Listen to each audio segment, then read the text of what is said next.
আজকের ভিডিওতে থাকছে আরআরবি এনটিপিসি এক্সাম প্রিপারেশনের ডে 3। চলো বেশি দেরি না করে শুরু করা যাক।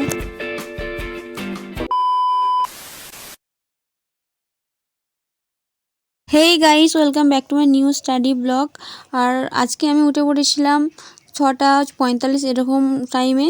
তো 5টায় উঠতে পারিনি, এরকম টাইম হয়ে যাচ্ছে। 5টায় রুটিন করা আছে, 5টায় উঠবো, কিন্তু হচ্ছে না। কোনো দিন উঠতে পারছি, কোনো দিন উঠতে পারছি না।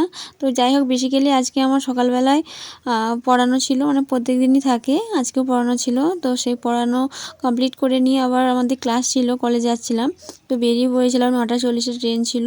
ওই জন্য চটপট রেডি হয়ে স্টেশনে চলে এসেছিলাম তাড়াতাড়ি করে খেয়ে দিয়ে। আর আজকে আমাদের ক্লাস ছিল তিনটে ছিল। তো 3টি কমপ্লিট করতে হতো, সামনে এক্সাম। আমাদের ক্লাস একটাই হোক আর 4টেই হোক, মানে একটার জন্য হলেও যেতে হবে আর কি, এরকম অবস্থা। তো যাই হোক, ট্রেনে আমি কারেন্ট অ্যাফেয়ার্সগুলো 17 আর 18 জানুয়ারির কারেন্ট অ্যাফেয়ার্সগুলো মুখস্থ করে নিয়েছিলাম। তারপর আমি 11টার সময় পৌঁছে গেছিলাম বর্ধমানে। ওখান থেকে আবার টোটো ধরে ক্লাসে চলে গিয়েছিলাম। তো তিনটে ক্লাস হয়েছিলো, এখন নোট লেখানো হচ্ছে, সামনে এক্সাম যেহেতু। তো আমাদের সামনে ইন্টারনাল আছে, তোমরা তো আগের ভিডিওতে দেখেছো।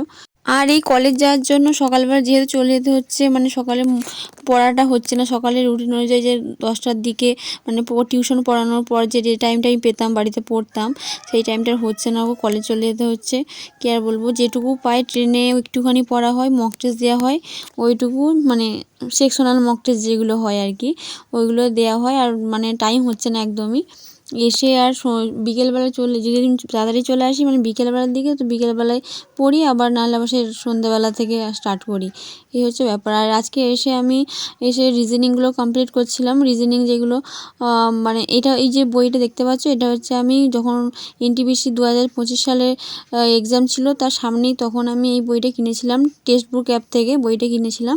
তো বইটা খুব ভালো, এখানে সব প্রিভিয়াস ইয়ারের কোয়েশ্চেন আছে। তো সেই রিজনিংগুলো আমি করছিলাম, সবই PYQ। বইটা খুবই ভালো, হেল্পফুল, কারণ PYQ আছে সবই। তোমরা চাইলে পারচেস করে নিতে পারো। বেশি দাম না, 200 কত নিয়েছিল মনে হয়, ভুলে গেছি, অনেকদিন আগে নিয়েছি তো। তারপরে আবার একটা ফুল মক টেস্ট দিচ্ছিলাম।